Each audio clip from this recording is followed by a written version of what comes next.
नमस्कार मित्रों, आप देख रहे हैं मेरा YouTube चैनल वैभवन। आपसे आग्रह और निवेदन है कि मेरे चैनल को सब्सक्राइब करें और मेरे इस चैनल पर हर दिन मेरे नए उपाय के वीडियोस डाले जाते हैं। उनके टाइमली अपडेट के लिए घंटी के निशान को भी दबाएं, जिससे कोई भी उपाय या शास्त्रीय जानकारी आपसे छूट ना जाए। धन्यवाद।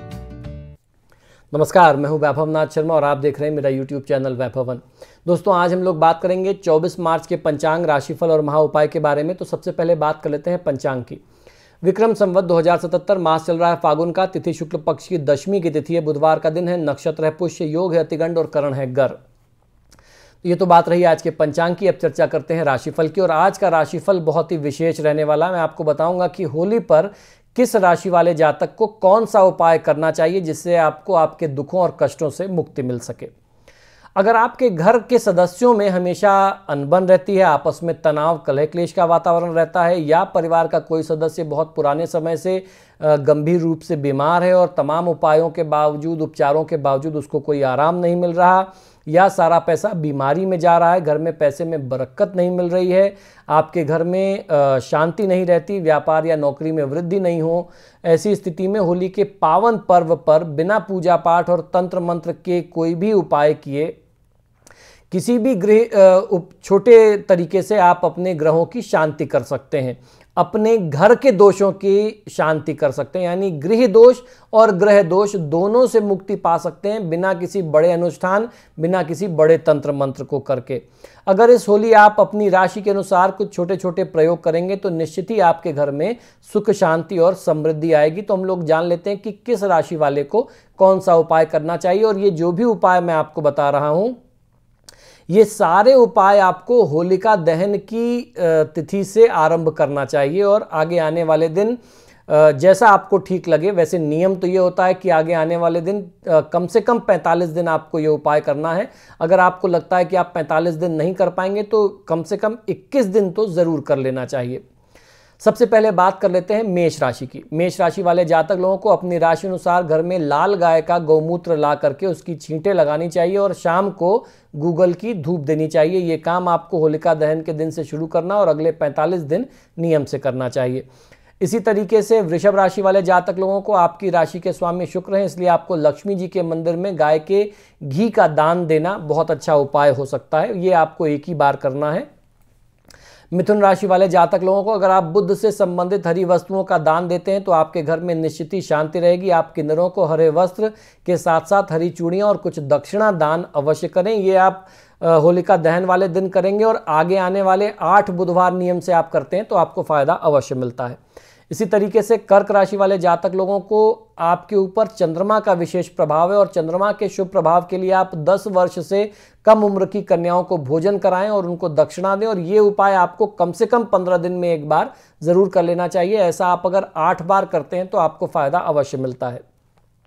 सिंह राशि वाले जातक लोगों को, आपकी राशि का स्वामी सूर्य है और आप पर सूर्य का विशेष प्रभाव है, इसलिए आप होलिका दहन वाले दिन से आरंभ करके नित्य सूर्योदय के समय में तांबे के पात्र से सूर्य देवता को अर्घ दें तो आपको फायदा अवश्य मिलेगा और कम से कम 45 दिन ये क्रम आपको जरूर रखना चाहिए। कन्या राशि वाले जातक लोगों को भीगे हुए मूंग गाय को खिलाना चाहिए। इससे आपके घर में सुख और शांति, ऐश्वर्य की प्राप्ति होने लग जाती है और आपके घर में कलह क्लेश का जो वातावरण है उससे आपको मुक्ति मिलती है। तुला राशि, आपकी राशि शुक्र की राशि है, इसलिए आप होलिका दहन वाले दिन नवविवाहित वर वधू को भोजन कराएं तो आप पर लक्ष्मी जी की कृपा रहेगी और घर में सदैव बरकत बनी रहेगी। लक्ष्मी जी इस उपाय को करने से बहुत प्रसन्न होती हैं। तो जो भी नव वर वधू हो, नए ब्राह्मण ब्राह्मणी का जो जोड़ा हो, उनको आपको होलिका वाली तिथि में भोजन जरूर कराना चाहिए। और भोजन कराने का सामर्थ्य ना हो तो इतनी दक्षिणा आप उनको दे दीजिए कि वो पति पत्नी भरपेट भोजन एक समय का जरूर कर सके। वृश्चिक राशि वाले जातक लोगों के लिए आपका स्वामी मंगल है, इसलिए आप होलिका दहन के दिन से आरंभ करके नित्य रात को तांबे के बर्तन में पानी भर करके उसे सिरहाने रख करके सोएं और सुबह कांटेदार वृक्ष में डाल दें तो आपके घर में सुख शांति आती है और सारी नकारात्मक ऊर्जा जो है वह समाप्त हो जाती है।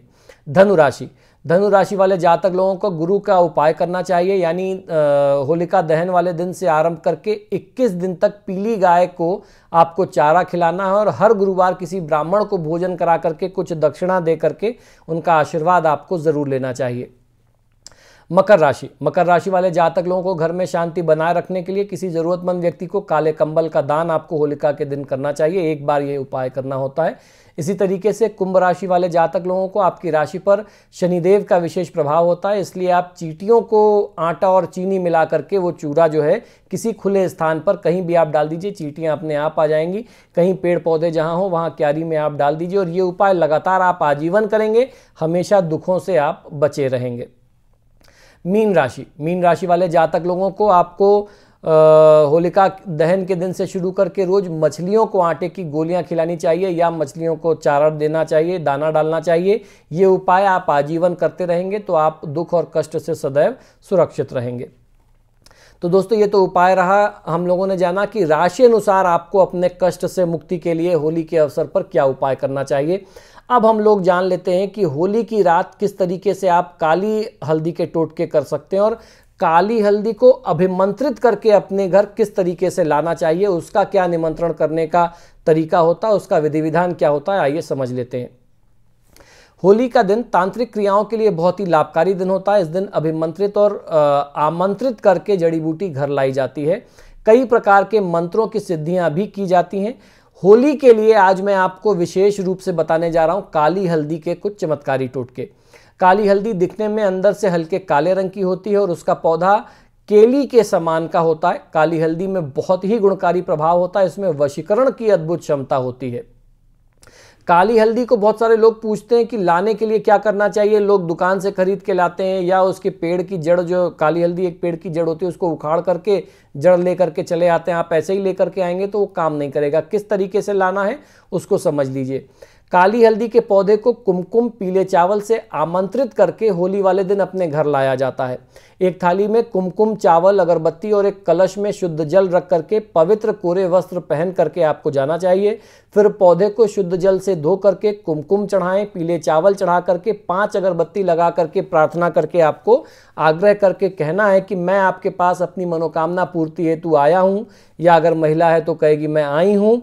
कल आपको मेरे साथ मेरी मनोकामना की पूर्ति हेतु मेरे घर आपको चलना है, मैं आपको आमंत्रण देने आया हूं या देने आई हूं। फिर होली की रात को जाकर के एक लोटा जल चढ़ाएं और कहें कि मैं आपके पास आया हूं, आप चलिए, मेरी मनोकामना की पूर्ति आपको करनी है। इस प्रकार काली हल्दी की जड़, ये एक प्रकार की जड़ होती है, काली हल्दी की जड़ जो है वो खोद करके आप ले आएं। बस यही आपको करना, यही उसको आमंत्रित करने का तरीका है। परिवार में कोई व्यक्ति हमेशा अगर अस्वस्थ रहता है तो प्रथम गुरुवार को आटे के 2 पेड़े बनाएं, उसमें गीली चने की दाल के साथ गुड़ और थोड़ी सी पिसी हुई काली हल्दी को आप दबा दीजिए उस लोई के अंदर। रोगी के ऊपर से 7 बार उतार करके गाय को खिला दें। ये उपाय लगातार 3 गुरुवार को करने से आश्चर्यजनक लाभ मिलता है। पहली बार, क्योंकि अगर आप इसको होलिका की तिथि में लाएंगे तो पहली बार होलिका के दिन में भी कर सकते हैं और उसके बाद जो पूर्णिमा के बाद जो गुरुवार आएगा, 3 गुरुवार लगातार उसके बाद कर लेंगे तो आपको फायदा अवश्य मिलेगा। किसी व्यक्ति या बच्चे को नजर लग जाए तो काले कपड़े में हल्दी को बांध करके 7 बार उसके ऊपर से उतार करके होलिका की रात में बहते हुए जल में आप प्रवाहित कर दें, उसका नजर दोष दूर हो जाएगा और हमेशा वो सुरक्षित रहेगा। यदि पत्रिका में गुरु और शनि पापाक्रांत हैं तो आपको ये उपाय जरूर करना चाहिए जो मैं आपको अब बताने जा रहा हूँ। शुक्ल पक्ष के प्रथम गुरुवार को नियमित रूप से काली हल्दी पीस करके तिलक लगाने से दोनों ग्रह जो हैं शुभ फल देने लग जाते हैं और साथ ही साथ ये उपाय आप होलिका दहन की रात में भी कर सकते हैं। यदि किसी के पास पैसा तो बहुत आता है किंतु रुकता नहीं है तो उन्हें इस उपाय को जरूर आजमाना चाहिए जो मैं अब बताने जा रहा हूं। शुक्ल पक्ष के प्रथम शुक्रवार को चांदी की डिब्बी में काली हल्दी, नागकेसर और सिंदूर को एक साथ रख करके माता लक्ष्मी के चरणों से स्पर्श करा करके रुपए पैसे रखने के स्थान पर रख देंगे तो धन रुकने लग जाएगा। तो शुक्ल पक्ष के दिन में भी कर सकते हैं और होलिका दहन, क्योंकि अपने आप में बहुत सिद्ध मुहूर्त होता है होलिका दहन की रात, उस दिन भी इस उपाय को पूर्णिमा की तिथि में आप कर सकते हैं। यदि आपका व्यापार व्यवसाय मशीनों से संबंधित है, मशीनरी का कारोबार है और आए दिन कोई ना कोई मशीन खराब रहती है तो आप काली हल्दी को पीस करके केसर और गंगा जल मिला करके होलिका दहन की रात में या फिर जो भी पूर्णिमा के बाद का पहला बुधवार होगा, उस बुधवार में मशीनों के ऊपर स्वास्तिक अगर उस घोल से बनाते हैं, काले हल्दी से और केसर घोल करके मिला करके, तो इस उपाय को करने से मशीनें जो बार बार खराब होती हैं वो खराब होना बंद हो जाएंगी। आपका नुकसान जो है उसी दिन से रुक जाएगा। यदि कोई व्यक्ति मिर्गी या अपस्मार यानी पागलपन की पीड़ा से परेशान है, तो किसी अच्छे मुहूर्त में सर्वार सिद्धि योग या होलिका दहन जैसा मुहूर्त में काली हल्दी को कटोरी में रख करके लोबान की धूप दिखा करके शुद्ध कर लें। तत्पश्चात एक टुकड़े में छेद करके धागे की मदद से, काले धागे से या लाल धागे की मदद से उस व्यक्ति के गले में आप उसको धारण करा दीजिए और नियमित रूप से कटोरी की थोड़ी सी हल्दी जो है चूर्ण को ताजे पानी के साथ उसको एक चुटकी भर चूर्ण काली हल्दी का जो है उस व्यक्ति को सेवन कराते रहें। उस व्यक्ति को जल्दी ही लाभ मिल जाएगा।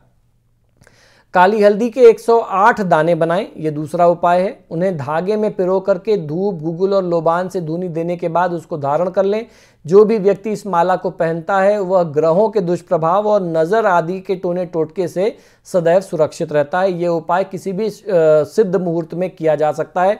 रवि पुष्य में, गुरु पुष्य में या सर्वार्थ सिद्धि, अमृत सिद्धि किसी भी योग में कर सकते हैं, या होली, दिवाली, दशहरा का जो विशेष मुहूर्त होता है उसमें आप इस उपाय को कर सकते हैं।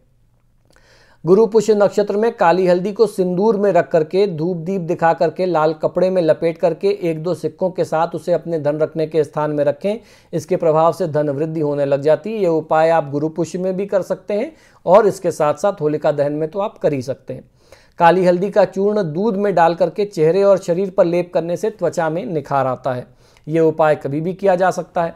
इसके बाद काली हल्दी का वशीकरण प्रयोग आपको बताता हूँ। काली हल्दी में वशीकरण की अद्भुत क्षमता होती है। यदि आप किसी भी नवीन कार्य के लिए जा रहे हैं या कोई बहुत महत्वपूर्ण कार्य पर जा रहे हैं, तो काली हल्दी को घिस करके उसका तिलक बनाइए और उसका टीका लगा करके जाइए। यह टीका वशीकरण का कार्य करता है। इस तरीके से अगर इसका उपाय आप करते हैं, और उसको सिर्फ ऐसे ही नहीं घिसना होता है, देसी गाय जो काली गाय हो, जिसको श्यामा गाय हमारे शास्त्रों में कहा जाता है, काली देसी गाय के कच्चे दूध में उसको आपको घिस करके वो तिलक बनाना होता है और उसका आप प्रयोग करेंगे तो किसी भी व्यक्ति के सामने उस तिलक को आप लगा करके चले जाइए, वो आपके वशीभूत हो जाएगा। आप जो भी बात कहेंगे प्रेम से वो आपकी बात मानेगा। तो दोस्तों, ये तो पहला पार्ट था काली हल्दी के टोटकों का। आगे आने वाले एपिसोड में आपको होलिका दहन की रात में यानी होली के अवसर पर किए जाने वाले काली हल्दी के टोटके के बारे में और भी बहुत सारी जानकारी देने वाला हूं, तो आप मेरे एपिसोड को देखते रहिए। आशा करता हूं कि शास्त्र से जुड़ी हुई बातें, ज्ञान की बातें और चमत्कारी टोटके जो आपको मेरे YouTube चैनल से प्राप्त होते हैं वो आप लोगों को बहुत पसंद आते होंगे। आप सभी से बार बार आग्रह है कि जब भी आप मेरे वीडियोस देखते हैं तो इनको लाइक और शेयर ज़रूर करें, और आपने अगर अभी तक मेरे चैनल को सब्सक्राइब नहीं किया तो प्लीज़ इसे सब्सक्राइब करिए। इसी शुभकामना के साथ कि आपका दिन शुभ हो। मुझे आज्ञा दीजिए और देखते रहिए मेरा YouTube चैनल वैभवन। नमो नारायण। मित्रों, आप देख रहे हैं मेरा YouTube चैनल वैभवन। हर दिन अपलोड होने वाले मेरे चमत्कारी टोटकों के लिए मेरे चैनल को सब्सक्राइब करें और टाइमली अपडेट्स के लिए बेल आइकॉन को भी दबाएं, जिससे नए वीडियोस की जानकारी आपको समय से प्राप्त हो सके। धन्यवाद। मित्रों, यदि आप अपनी किसी भी व्यक्तिगत समस्या के लिए मुझसे परामर्श और समाधान चाहते हैं, यानी आप अपनी किसी भी पर्सनल प्रॉब्लम के लिए मुझसे कंसल्टेशन और रेमेडीज चाहते हैं, तो उसके 2 तरीके हैं। टेलीफोनिक कंसल्टेशन, फ़ोन पे बात करना, और दूसरा फेस टू फेस यानी पर्सनल मीटिंग करना। आप हमें फ़ोन के माध्यम से, ईमेल और व्हाट्सएप के माध्यम से अपॉइंटमेंट बुक कर सकते हैं। हमारा नंबर है 9990724131। आपको 2 नंबर दे रहा हूँ, इन दोनों नंबर पे व्हाट्सएप अवेलेबल है, आप व्हाट्सएप करें। 9818300146 ये हमारे ऑफिस का दूसरा नंबर है। अगर आप हमें ईमेल करना चाहते हैं तो आप हमें ईमेल कर सकते हैं। हमारी ईमेल आईडी नोट कर लीजिए, sharma@vaibhava@gmail.com पर। इस पर आप हमें ईमेल भी कर सकते हैं। मित्रों, आजकल फ़ोन कॉल्स बहुत ज़्यादा हैं और मुझे भी मालूम है आप लोग कॉल करते हैं, फ़ोन रिसीव नहीं होता तो आप भी निराश होते हैं। ऐसे में ईमेल और व्हाट्सएप करना सबसे बेहतर तरीका है। धन्यवाद।